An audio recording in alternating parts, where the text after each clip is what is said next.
He hasn't had a single solitary win. In fact, the only wins he's had are for Brookfield. Just days after he met with the president, Trump signed on to $80 billion of nuclear purchases from Brookfield. And then he gave $500 million of our tax money to the European Space Agency located on Brookfield's campus. The tariffs were an existential crisis. Now he says they're not a burning issue. Before the election, he promised to negotiate a win. After, he backed down to American tariffs, and those tariffs have now doubled on Canadian aluminum, autos, and steel, and tripled on Canadian lumber. Before the election, he promised the fastest growing economy in the G7. After, he delivered the fastest shrinking economy. Why is the Prime Minister before the election so much different than the one after? Since the Prime Minister was elected promising, quote, to negotiate a win with the U.S., American tariffs on autos, aluminum, and steel have doubled, and on Canadian lumber, they've tripled. Not a single American tariff has been reduced since he promised he would reduce them. And now he says, who cares? Yep. Mr. Speaker, I care about the 3,000 auto workers that I met on the picket line in Brampton who are out of a job. I care about the 8 mills that have closed because the Prime Minister failed to deliver a deal.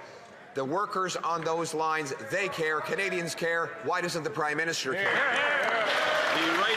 Mr. Speaker, since I became Prime Minister, Canada has secured the lowest tariffs of any country in the world. On 85% of our goods, the tariffs are zero.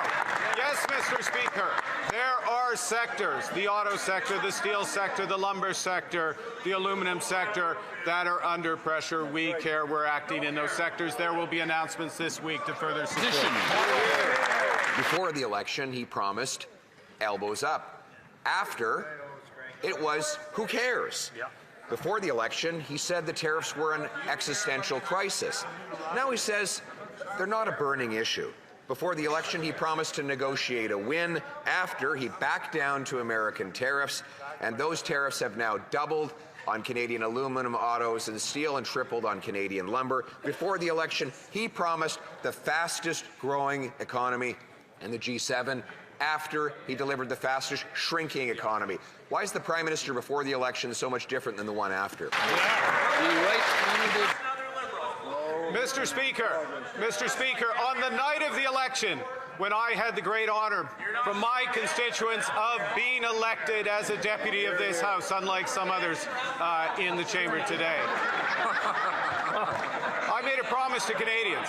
When I make a mistake, I'll admit it. That was a poor choice of words about a serious issue. And the serious issue is what progress are we making structurally? Best deal in the world, strongest budget in the world, and the most new trade deals in the world. The Honourable Mr. Speaker, the Prime Minister did make a mistake. He's made many mistakes. In fact, it's been nothing but mistakes when it's come to trade. Look at it. This Prime Minister promised that he would negotiate a win on softwood lumber. Now he says, who cares? Well, Conservatives care. Within 80 days of the Prime Minister, Stephen Harper, taking office, he managed to eliminate American tariffs on softwood lumber and get refunds of them.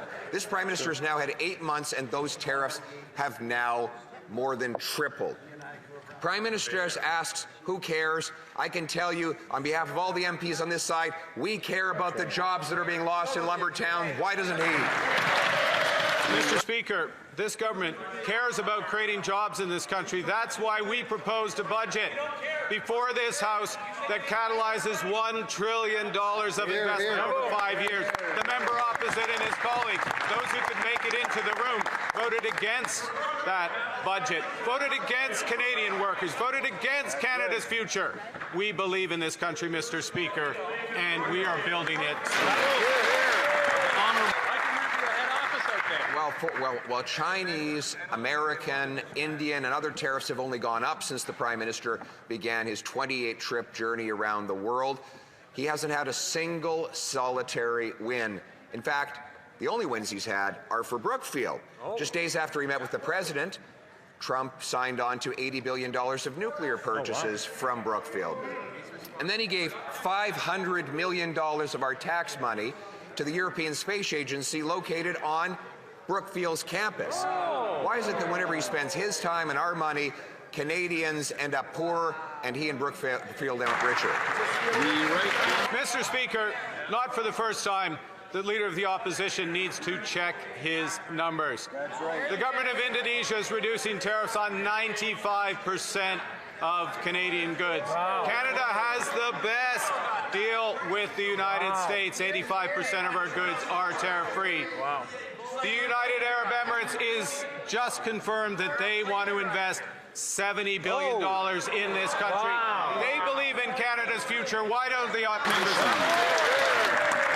Right, and he arrived just a few days after Brookfield's CEO, lining up with the same interests that are not Canadian interests, Mr. Speaker. Speaking of Canadian interests, this Prime Minister opposed the pipeline from Alberta to the Pacific, just like his Liberal predecessor blocked that same pipeline. On Thursday, he'll make one of his grand announcements, waving around a meaningless so-called Memorandum of Understanding. If it's anything other than a public relations ploy, why won't he say on what date will construction begin on a pipeline from Alberta to the Pacific? Mr. Speaker, sometimes the question reveals everything. The Memorandum of Understanding that we're negotiating with Alberta creates necessary conditions but not sufficient conditions because we believe in cooperative federalism. We believe the government of British Columbia has to agree. We believe that First Nations right holders in this country have to agree and support. All stakeholders have